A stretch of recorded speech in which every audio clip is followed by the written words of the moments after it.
하나님 말씀 보겠습니다. 하나님 말씀 창세기 43장 11절에서 15절까지입니다.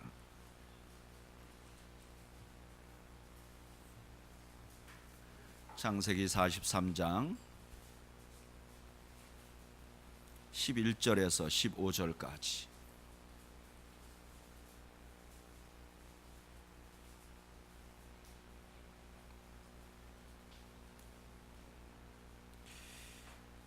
저와 여러분들이 교독하겠습니다. 그들의 아버지 이스라엘이 그들에게 이르되 그러할진대 이렇게 하라. 너희는 이 땅의 아름다운 소산을 그릇에 담아 가지고 내려가서 그 사람에게 예물로 드릴지니 곧 유향 조금과 꿀 조금과 향품과 몰약과 유향나무 열매와 감복숭아이니라.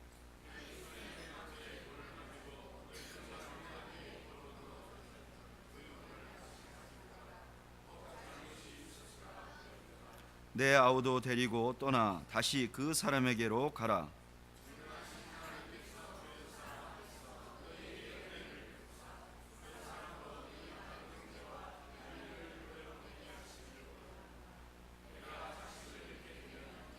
다 같이 보겠습니다. 그 형제들이 예물을 마련하고 갑절의 돈을 자기들의 손에 가지고 베냐민을 데리고 애굽에 내려가서 요셉 앞에 서니라. 아멘. 기도하겠습니다. 하나님 우리 아버지, 은혜와 사랑을 감사합니다. 한 주간 동안도 저희들을 하나님이 지켜주셔서 이렇게 주일날 주님 앞에 예배할 수 있도록 은혜 주신 것을 감사합니다. 하나님, 저희들은 늘 부족하고 연약하기 때문에 하나님의 은혜가 필요합니다. 하나님, 우리에게 날마다 부어주실 은혜를 그치지 마시고 하나님, 저희들의 주인 되시고 저희들을 이끌어 주시옵소서. 오늘 하나님께 예배하는 예배를 하나님 받아주시고 우리가 드리는 기도와 우리가 드리는 찬양과 우리가 드리는 헌물을 하나님께서 받아 주시옵소서. 찬양 드린 자들의 삶 속에 찬양과 똑같은 기적이 일어나게 하시고 기도 올리는 사람들의 삶 속에 그들의 기도가 응답되는 은혜가 있게 하시고 물질을 드린 손길들 위에 하나님, 저들이 절대로 물질로 인하여 공감당하지 않고 더 많이 베풀며 살 수 있도록 하나님 은혜를 베풀어 주시옵소서. 하나님, 이제 저희가 주의 말씀을 듣고자 합니다. 이 땅에 말씀으로 찾아오신 주님, 저희들이 주의 음성을 듣는 복된 시간 되게 하여 주시옵소서. 예수님의 이름으로 기도하옵나이다. 아멘. 저는 이렇게 비행기를 탈 일이 종종 있습니다. 그런데 비행기 탈 때마다 항상 좀 신기하다 이런 생각이 들어요. 왜냐하면 비행기가 굉장히 무겁잖아요. 그게 쇳덩어리잖아요. 거기다 사람을 잔뜩 태우고 그 무거운 것이 말이죠, 어떻게 공중으로 날아갈까, 이게 상상이 안 되는 거예요. 그런데 이렇게 타고 있으면요, 이 비행기가 뜨기 전에 막 이제 뜨려고 하면 엔진을 막 크게 돌려 윙, 그리고 막 동체가 흔들릴 만큼 막 엔진이 막 힘을 먹다가 싹 그 활주로를 달려가잖아요. 그리고 막 달려가다 어느 순간에 퉁 소리가 나면 훅 날아가는 거예요. 근데 탁 공중에 뜨면 그때부터 소리가 그렇게 요란하지 않아요. 그리고 그때부터는 이게 스무스하게 밑에 붕 하는 소리도 안 들리고 하늘을 확 날르는 거예요. 힘을 그만큼 주지 않아도 하늘을 더 빠르게 나르는 거예요. 그런데 이런 일은 비행기가 이륙할 때만 일어나는 일이 아니라고 합니다. 모든 일에 그런 순간이 있다 그래요. 퉁 하고 날아 올라가는 순간이 있다 그래요. 저는 이제 그 유학을 가기 위해서 영어 공부를 이렇게 좀 해보려고 노력한 적이 있는데요. 그때 저의 아주 가까운 교수님이 이런 얘기를 하더라고요. 영어를 계속 공부하면 어느 순간에 탁 하고 뭐 깨지는 소리가 난대요. 그 다음부터는 막 꿈도 영어로 되고 네가 원하지 않아도 줄줄줄줄 영어가 되는 그런 순간이 온다. 이 영어를 한국말로 번역하지 않고 그냥 영어 그대로 네가 이해하는 순간이 온다. 저는 그런 경지가 뭔지 몰라요. 근데 하여간 그런 경지가 있답니다. 사업하는 분들도 그렇게 얘기해요. 사업을 처음 시작해서 일정한 궤도에 올릴 때까지는 막 너무너무 힘들다는 거예요. 그래서 하려고 애쓰다가 어느 정도 궤도에 딱 올려버리면 그 다음엔 이게 자동으로 굴러가서 그 전에 들이던 힘만큼 안 들여도 이게 쫙 가는 경우가 있다 그래요. 저는 그것도 잘 모르겠어요. 그런데 교회는 제가 좀 알잖아요. 교회도 비슷해요. 교회도 이렇게 담임 목사가 새로 부임을 한다든가 아니면 교회가 새로 시작되면 어느 정도 궤도에 오를 때까지는 모두가 힘들어요. 쫙 이렇게 올라갈 때는 최선을 다해야 돼요. 근데 어느 정도 탁 올라가면 그 다음부터는 스무스하게 모든 일이 되고 새로운 사람들도 각자가 전도해서 새로운 분들이 오고 교회가 분위기도 좋아지는 그런 순간이 있어요. 근데 여러분 아세요? 신앙생활에도 그런 순간이 있다는 거예요.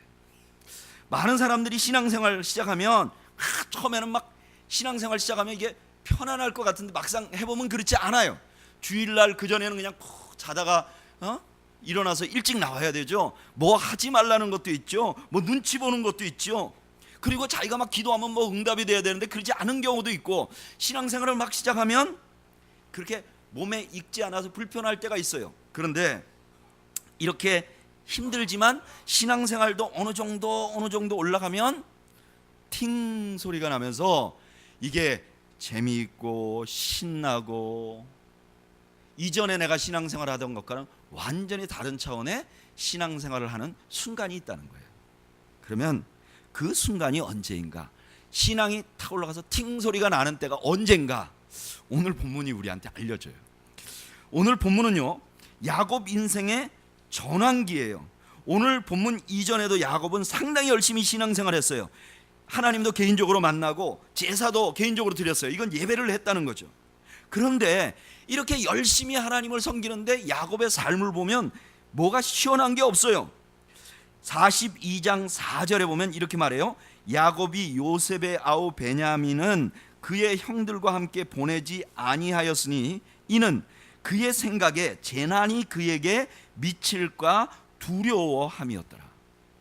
야곱이요, 신앙생활을 시작하고 하나님을 섬기는데 그 마음속에 항상 뭐가 있냐면 두려움이 있어요. 한쪽 구석에 두려움이 있어. 야, 이거 내가 불행한 일이 생기지 않을까 하는 그런 두려움이 있다는 거예요. 하나님을 섬기면 마음이 편안해야 되는데 편안하지 못하고 오히려 두려움이 여전히 있다는 거예요. 그리고 야곱이 현실적인 고통이 있었어요. 그가 약속의 땅에 들어왔어요. 근데 기근이 들었어요. 이 기근 때문에 야곱은 굉장히 괴로워해요. 힘들어해요. 그리고 세 번째로 야곱은요, 그 마음이 아주 비관적이에요. 42장 38절에 보면 야곱이 이렇게 말해요. 야곱이 이르되 내 아들은 너희와 함께 내려가지 못하리니 그의 형은 죽고 그만 남았음이라. 만일 너희가 가는 길에서 재난이 그에게 미치면 너희가 내 흰머리를 슬퍼하며 수월로 내려가게 함이 되리라. 무슨 뜻이냐면은 요셉을 구하려고 이제 베냐민을 보내야 되는데 이게 베냐민도 죽을 거라는 거예요. 그러니까 비관적이에요. 신앙생활을 하기는 하는데 이게 긍정적으로 신앙생활을 하는 게 아니라 이 마음속이 비관적인 거예요. 근데 야곱만 이런 게 아니라 너무나 많은 사람들이 이렇게 신앙생활해요. 신앙생활 하기는 하는데 마음속에 두려움이 있어요. 불안함이 있어요. 평안함이 없고 그런 마음을 가지고 있는 거예요. 또 신앙생활 하기는 하는데 자기의 삶에 너무나 영향을 많이 받아요. 어느 날 좀 뭐가 잘 되면 그냥 하나님이 나를 사랑하는 것 같고 막 기뻐하지만 뭐가 잘 안 된다 싶으면 마음이 막 좌절하고 낭망해요. 신앙생활 분명히 하는데 마음에 의해서 환경이 좌우되는 게 아니라 환경에 의해서 내 마음이 막 좌우되는 거예요. 심지어 예배하러 나와서도 한 주간 동안 뭐 시원찮은 일이 있으면 예배 때 마음이 불편한 거예요. 또 생각이 비관적이에요. 나는 이때까지도 잘 안 됐는데 앞으로도 뭐 잘 안 될 거야. 에이구, 내가 그럴 줄 알았어. 나한테 이런 일이 생기지. 근데 신기한 것은 오늘 본문의 이 장면이 지나고 나서는 여러분 야곱의 일생을 쭉 기록하잖아요. 근데 야곱의 인생을 보면 야곱은 문제가 많았던 사람이에요. 여러분도 아시다시피 야곱은 거짓말했죠. 속였죠. 그리고 남의 물건을 쟁취하기 위해서 사기도 쳤죠. 이랬던 사람이에요. 문제가 많았던 사람인데 오늘 본문을 기점으로 야곱, 성경에선 더 이상 야곱의 단점을 기록하지 않아요.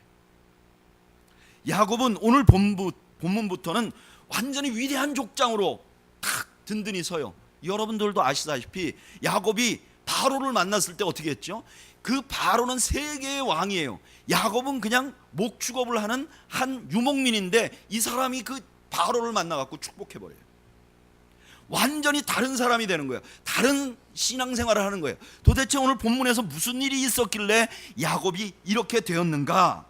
무엇이 야곱의 신앙생활을 완전히 다른 차원으로 만들었는가? 그 비결이 14절에 있어요. 우리 14절 말씀 한번 읽어볼까요? 오늘 본문 우리가 읽은 14절 읽어보겠습니다. 시작. 전능하신 하나님께서 그 사람 앞에서 너희에게 은혜를 베푸사 그 사람으로 너희 다른 형제와 베냐민을 돌려보내게 하시기를 원하노라. 내가 자식을 잃게 되면 이르리로다. 아멘. 지금 베냐민은 자기의 가장 사랑하는 아들이에요. 근데 지금 야곱이 뭘 하냐면은 베냐민을 포기하는 거예요. 베냐민을 내려놓는 거예요. 베냐민을 하나님 앞에 올려드려 버리는 거예요. 포기하는 거예요. 여러분, 야곱은 지금 이 순간에 자기가 가졌던 집착으로부터 자유해진 거예요. 우리가 인생을 살면서 집착은요, 분명히 우리 인생을 성공하는 곳으로 인도하는 중요한 요소가 됩니다. 뭔가 집착이 있어야 무언가를 이루어요. 그런데 이 집착은 또한 우리 인생을 망쳐요. 이거는 믿지 않는 사람들도 다 아는 얘기예요. 석가모니의 가르침에 보면 이런 이야기가 있다고 해요. 한 사람이 길을 가다가 길 가는데 앞에 큰 강이 나온 거예요. 이 강을 어떻게 건널까? 그래서 이 사람이 막 두리번 살피다 보니까 저쪽에 용하게 뗏목이 하나 있는 거예요. 그래서 이 사람이 그 뗏목을 타고 강을 건너게 돼요. 뗏목이 너무너무 고마운 거예요. 이 뗏목이 없었으면 강을 어떻게 건넜을까? 그래서 이 사람이 강을 건너고 나서 이 뗏목이 너무 귀중하니까, 고마우니까 이 뗏목을 이제 짊어지고 간다. 이게 집착이다.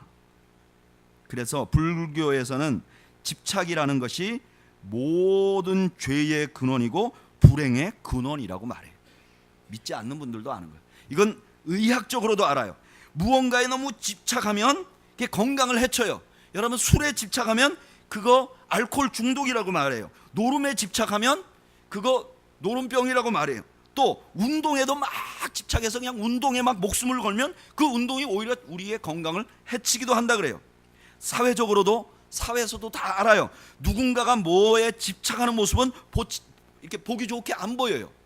예전에 우리나라에 유신개헌이라는 걸 하고 그때 수많은 사람들이 데모를 했어요. 왜 데모했죠? 대통령께서 그 대통령직에 집착하는 게 보기 안 좋았던 거예요. 여러분, 요즘에 교회에서 그 목사님들의 자녀들에게 자기 교회 담임 목회직을 물려주는 거에 대해서 교인들이 굉장히 싫어해요. 왜 그렇죠? 그 목사님이 그 직함에 뭐 하는 것 같아서? 집착하는 것 같아서. 여러분, 이 집착은요, 이렇게 우리를 자꾸 신앙생활을 하지만 우리 자신이 비상하는데, 날아 올라가는데 가장 장애 요소예요. 그런데 만약에 우리가 갖고 있는 이 집착으로부터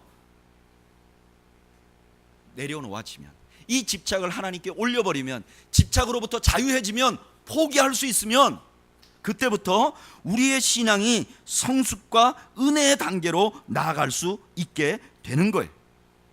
도대체 왜 이 집착이라는 걸 내려놓으면, 왜 포기하면 축복의 길로 가게 되는가? 두 가지 이유가 있는데, 첫째는요, 내가 포기하면 하나님이 내 삶에 무엇을 역사하는지 볼 수 있어요. 오늘 성경은요, 창세기 37장부터 시작돼요. 창세기 37장에 어떤 이야기가 나오냐면은 야곱이 가장 사랑하는 아들이 있는데 그게 요셉이에요. 근데 요셉이 형들의 미움을 받아요. 그래서 요셉이 어떻게 하죠? 팔려가요. 그리고 종살이를 해요. 그리고 그것을 야곱은 몰라요. 야곱은 어떻게 생각하느냐? 그 아들 요셉이 죽었다고 생각해요. 자, 그때부터 성경은요, 둘의 다른 그 길을 가고 있는 것을 보여줘요. 한 길은 뭐냐? 하나님이 요셉을 비록 팔려가게 만들었지만, 그러나 하나님이 요셉을 계속해서 훈련시켜서 이 요셉을 통해서 뭘 만들려고 그러는 거예요? 애굽의 총리 대신을 만들어서 이 가문 전체를 구원할 그런 계획을 하나님이 진행하세요. 근데 야곱은 그 하나님의 계획에 관해서 관심이 없어요. 몰라요. 그러니까 어떻게 되느냐? 야곱의 마음속에는 항상 그 아들 요셉이 남아 있어요. 그리고 그것만을 생각해요. 야곱은 계속해서 어두운 삶을 사는 거예요. 그래서 그때부터 야곱의 삶에는 기적이 일어나지 않습니다. 하나님의 간섭이 없어요. 야곱의 인생에 하나님이 개입하는 게 없어요. 하나님의 개입은 어디에 있어요? 요셉에게 있어요. 만약에 야곱이 자기의 삶에서 자기가 보고 있는 세상을 포기하고, 하나님, 지금 하나님 나에게 있는 이 인생의 이런 상황은 무엇입니까? 라고 묻기 시작했으면 야곱은 틀림없이 뭘 볼 수 있었죠? 하나님이 자기 인생에 뭘 역사하는지, 요셉을 통해서 그 가문을 보호하려고 무엇을 하시는지 볼 수 있었어요. 근데 야곱은 하나님께 묻지 않고 자기가 보고 있는 자기의 인생, 이제 요셉이 없으니까 이제 베냐민이라도 열심히 지켜야지, 이 아이를 잘 양육해야지 하는 집착을 가지고 베냐민을 보기 시작하니까 그의 삶에 하나님 차원의 일이 아무것도 안 생기는 거예요. 여러분, 이런 일은 너무나 많은 성도들이 똑같이 그렇게 해요. 우리의 인생을 살다가 무슨 어려움이 생기면 이것에 관해서 하나님께 물어보지 않고, 하나님 차원의 어떤 것인지 물어보지 않고 계속해서 내 차원으로 하나님을 이해하려고 해요. 내가 가진 집착을 통해서 하나님을 보려고 해요. 하나님, 왜 나에겐 이런 남편을 주셨습니까? 하나님, 왜 나에겐 이런 자식을 주었습니까? 하나님, 내 삶에 왜 이런 사업을 주셨습니까? 하나님, 내게는 왜 이런 건강이 아픈 것을 주십니까? 그것만 보고 좌절하고 낙심하니까 하나님의 일이 보이지 않는 거예요. 그런데 내가 내 눈에 보이는 내 차원의 내가 집착하는 것을 내려놔버리고 하나님께 올리고 하나님 차원의 눈을 보면 하나님이 내 인생에 무엇을 하는지 볼 수 있는 은혜가 있게 된다는 거예요. 여러분, 하나님은요, 우리를 구원해서 그냥 아주 찢어지게 힘들게 살게 하기 위해서 우리를 구원한 게 아니에요. 예수님이 스스로 말씀하셨어요. 나는 목자다. 근데 어떤 목자냐? 도둑이 오는 것은 도둑이 와서 해하고 가져가려고 하지만 나는 목자라서 어떻게 하느냐? 나는 양으로 생명을 얻게 하고 더 풍성하게 얻게 하려고 한다는 거예요. 하나님은 항상 우리에게 포기할 것을 요청하세요. 그런데 하나님이 포기하시게 한 것은 내가 있는 것 중에 일부를 빼앗아 가려고 하는 게 아니라 더 큰 하나님 차원의 역사를 보여주려고 포기하라고 하는 거예요. 여러분, 모세가 하나님 앞에 불림을 받았을 때 하나님이 이렇게 말했어요. 내 발에 신을 벗으라. 여호수아가 하나님 앞에 불림 받을 때 하나님이 똑같이 말씀하셨어요. 내 발에 신을 벗으라. 여러분 생각해 보세요. 모세도 그렇고 여호수아도 그렇고 가지고 있는 것이라고는 신발 한 짝밖에 없는 사람들이에요. 그런데 하나님이 그 신발을 벗으라고 하는 거예요. 여러분, 절대로 하나님이 신발이 탐나서 벗으라고 한 거 아닌 거 아시죠? 하나님은요, 온라인 신발 장사 하시는 분이 아니세요.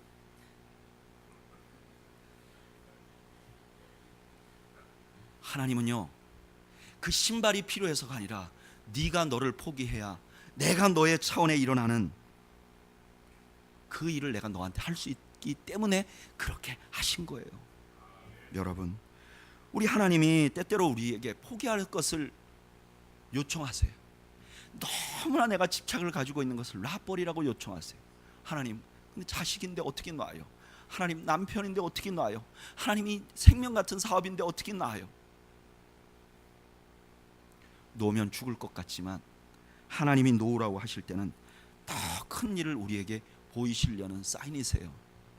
로넨 커닝햄 목사님이라고 지금 YM 세계적인 선교단체를 만드신 이분이 이런 얘기를 했어요.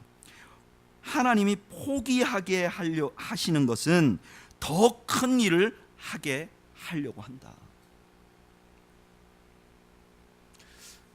제가 굉장히 많은 부모님들과 상담을 해보는데 그 부모님들의 공통점이 뭐냐면은 이런 말씀을 하세요.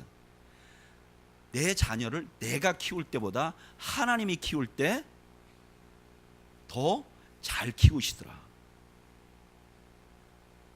여러분, 나도 우리 자식들을 사랑하지만 하나님이 우리 자식 더 사랑해요.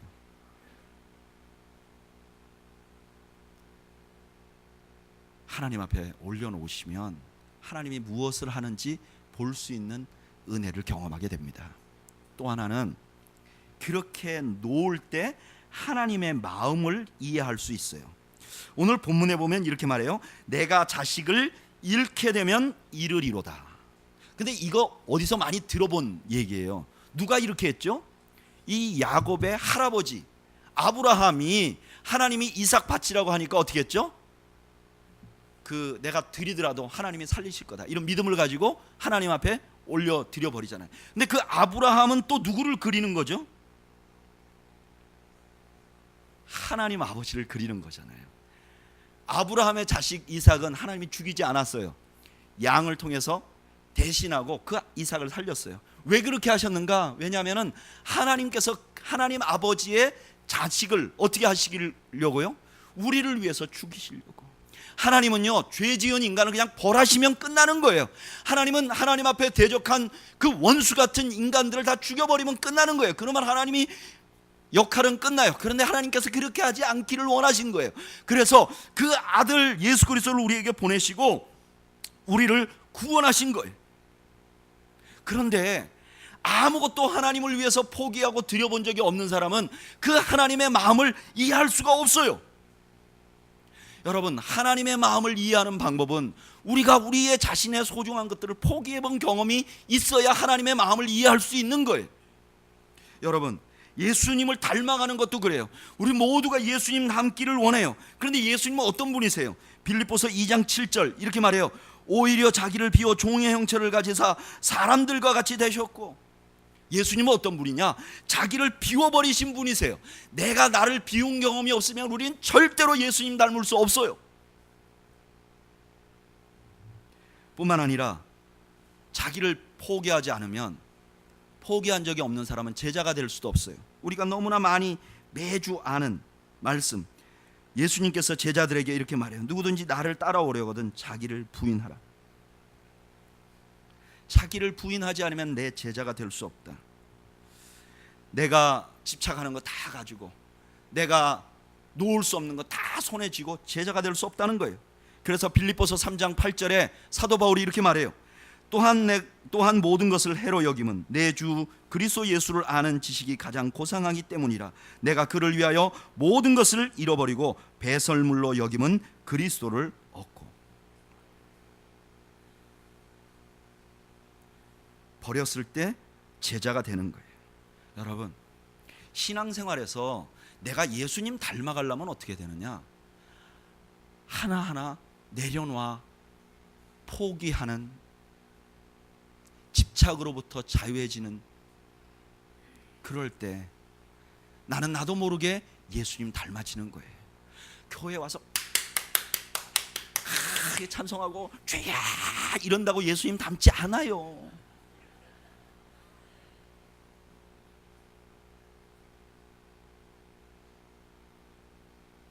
수십억을 헌금한다고 예수님 닮아지는 게 아니에요. 예수님 닮아지는 것은 정말 내가 아프지만, 그러나 하나님께 올려드릴 때 하나님께서 하나님과의 관계가 회복이 되고 나도 모르는 사이에 하나님을 닮아가는 은혜가 있는 거예요. 신앙생활에는 고통이 있어요. 그 고통이 있을 때마다 그것을 뿌리째 뽑아서 하나님께 올려드리세요.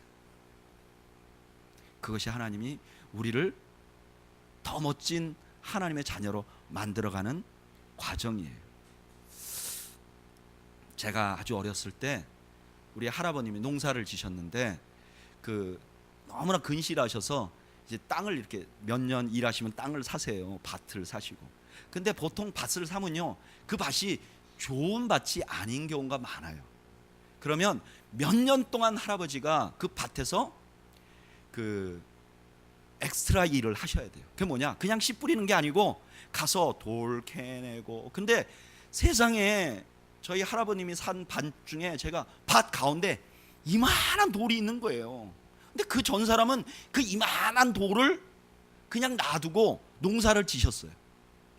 그러니까 그 밭이 좋은 밭이겠어요? 근데 우리 할아버님이 그거를 사람들하고 함께 그 바위를 꺼내고요, 또 거기 있는 잔 돌들을 꺼내요. 왜 그렇게 하실까요? 옥토를 만들어야 되잖아. 그리고 거기다 곡식을 심어요. 그러면 소출이 얼마나 많은지 몰라요. 그리고 우리 할아버님이 그 땅을 파신 적은 없지만 나중에 돌아가시고 나서 자녀들이 하나씩 매각할 때 굉장히 좋은 옥답으로 평가받아서 팔게 돼요. 여러분, 내 인생에 내가 볼 때 이거 참 중요하고 내 인생의 가운데 꽉 박혀 있는 거, 이거 하나님이 뽑으려고 할 때는 우리를 옥답으로 만들려는 은혜인 것을 믿으시길 바래요. 그러면 어떻게 하면 이 권리 포기가 되는가? 어떻게 하면 이 집착으로부터 벗어나는가? 오늘 본문에 보면요, 그 야곱이 그 자기가 있었던 그 땅을 떠나지 않으려고 해요. 오늘 본문에 보면 여러분이 유목민들은 항상 옮겨 다니는 게 익숙한데 지금 야곱은 이상하게 여기를 떠나려고 안 해요. 심지어는 자기 자식을 잊어버리는 한이 있어도 이걸 떠나지 않으려고 해요. 너무 이상하잖아요. 왜 야곱은 떠나지 않으려고 했는가? 그 이유를 우리는 창세기 43장 전체를 보면서 하나님이 야곱을 어떻게 부르는가에서 찾을 수 있어요. 여러분, 야곱의 이름은 뭐죠? 야곱이에요. 근데 하나님이 야곱에게 새로운 이름을 주셨어요. 뭐라고 주셨죠? 이스라엘이라고 주셨어요. 그런데 이 이스라엘이라는 이름은요, 야곱에게 두 번이나 주어졌어요. 맨 처음에 씨름할 때 주어졌고요, 그 다음 베델에서 도망갈 때 주어졌어요. 근데 하나님이요, 그렇게 주고도 자꾸 야곱을 야곱이라고 불러요. 그런데 43장에 와서는 하나님이 야곱을 더 이상 야곱이라고 안 불러요. 이스라엘이라고만 불러요. 왜 이스라엘이라고 부르느냐? 여러분, 이스라엘이라는 이름은 두 가지가 이렇게 엉겨 있는, 두 가지 약속에 붙어 있는 이름이에요. 창세기 35장 10절에서 12절 우리 한번 읽어볼까요?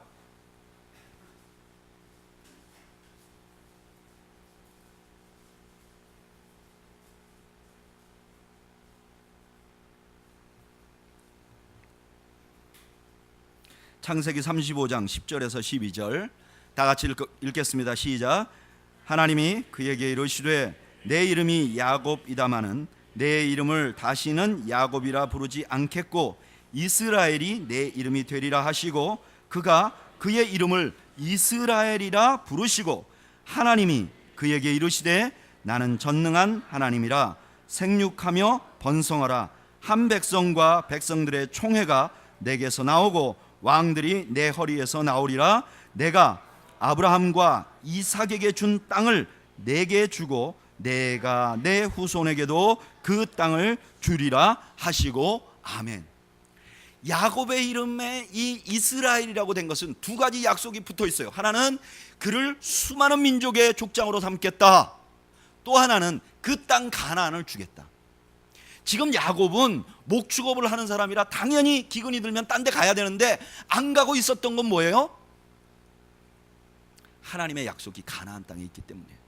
심지어 자기가 사랑하는 베냐민을 보내야 하는 이런 상황이 됐는데 베냐민 안 보내고 모든 목축업 하는 사람들이 딴 데 기근 안 든 데 옮겨가서 살면 돼요.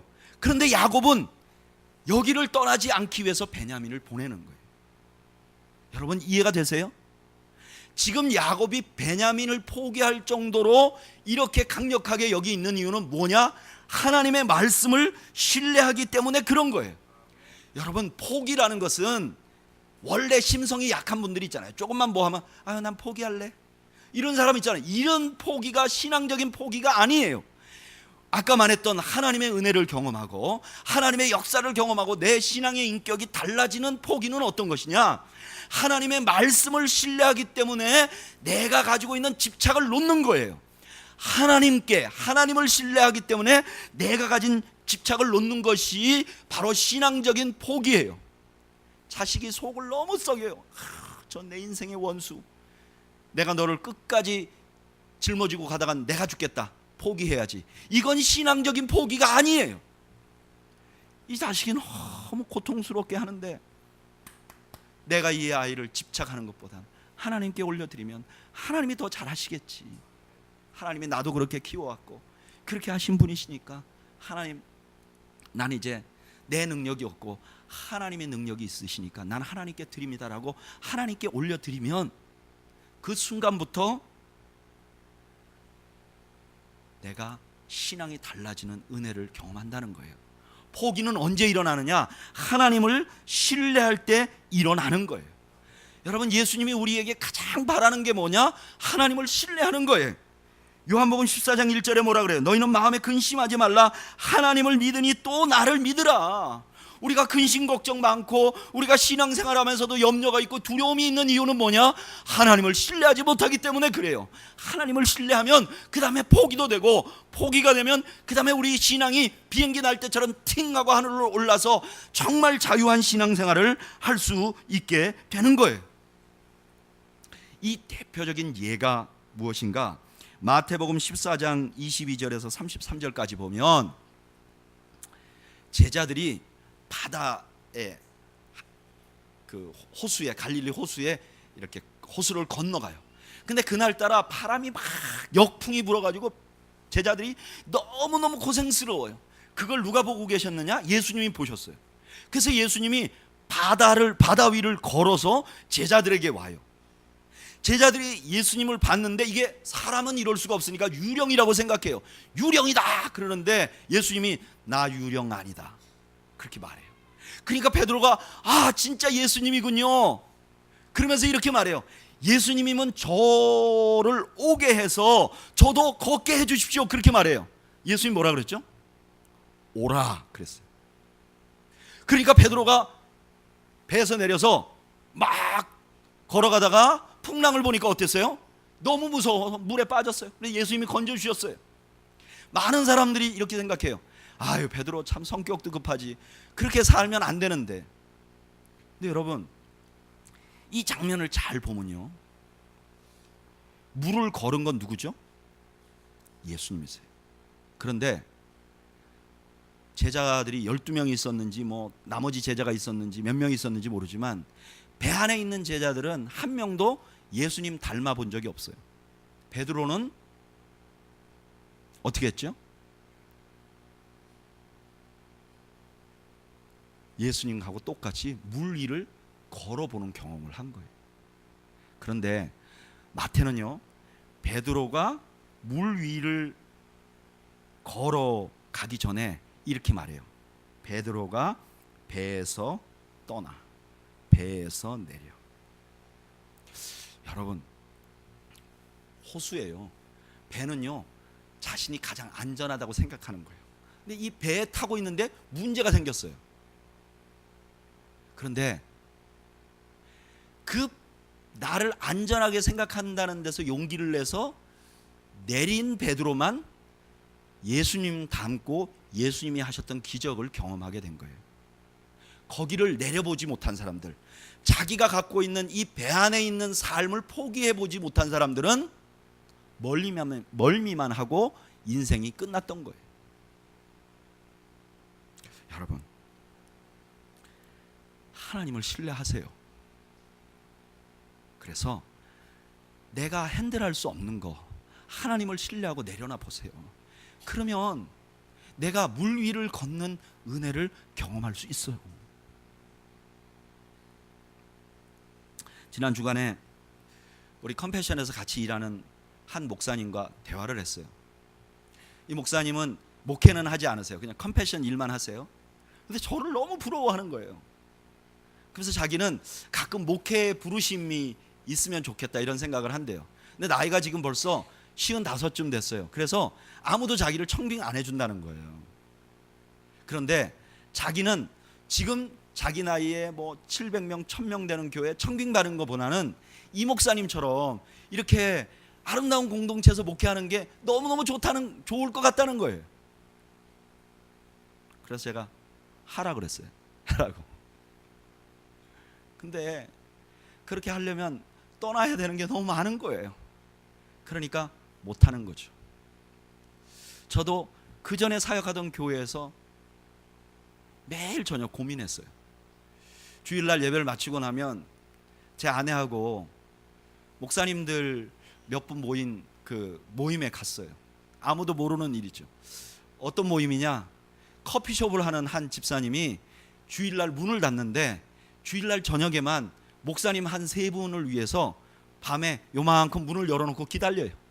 그럼 거기 가면 그 집사님이 커피를 주일날 밤에 커피를 돈 받는 게 아니라 대접을 해요. 그래서 그 3분이 목회 끝나고 나서 그 주일날 스트레스 받은 거를 거기서 커피 마시면서 대화하면서 풀도록 1년 반을 제가 그렇게 했어요. 그때 제 목표는 뭐였냐? 60에 은퇴하는 거예요. 60에 은퇴하고 난 선교주로 간다. 빨리 60이 됐으면 좋겠다.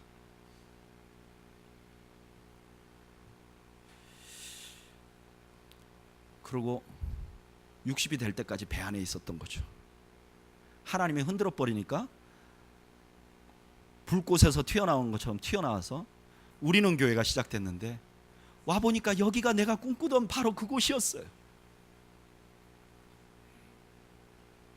내가 주일날 설교하고 예배 끝나고 나면 커피 마시면서 목회가 이렇게 하는 건가? 내가 어렸을 때부터 꿈꾸었던 일이 이런 거였나? 좀 더 분명하게 주님이 원하시는 곳에 가서 복음을 전하다 죽고 싶다.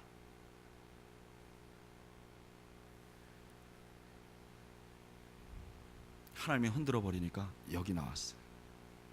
제가 가끔 이런 생각을 해요. 막 그때 한 1년쯤 더 전에 혼자 튀어나왔으면 훨씬 더 나았을 걸. 하나님 마음에 갈등 주시는데 순종하지 못했어. 여러분,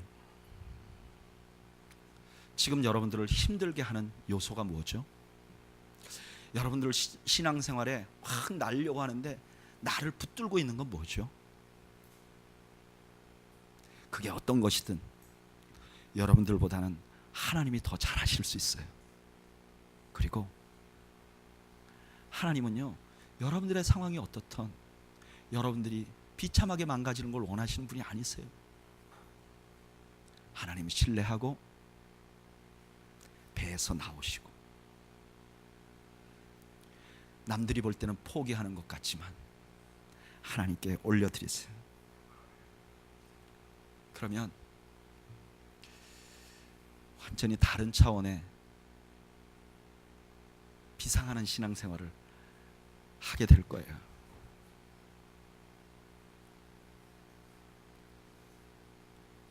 저는 여러분들의 삶에도 그런 요소가 있다고 알고 있어요. 쉽지 않겠지만 결단하세요. 그러면 하나님께서 주시는 새로운 차원의 진정한 의미의 신앙생활을 할 수 있어요. 만약에 내가 신앙생활하는 것이 진짜 신앙생활에 달하면 어떻게 2000년 동안 그렇게 수많은 사람들이 기독교를 믿었겠어요? 이런 거라면 놔버리고 비상하세요. 그러면 하나님께서 여러분들에게 참 자유한 진정한 의미의 풍요가 무엇인지 경험할 수 있는 은혜를 주실 것입니다.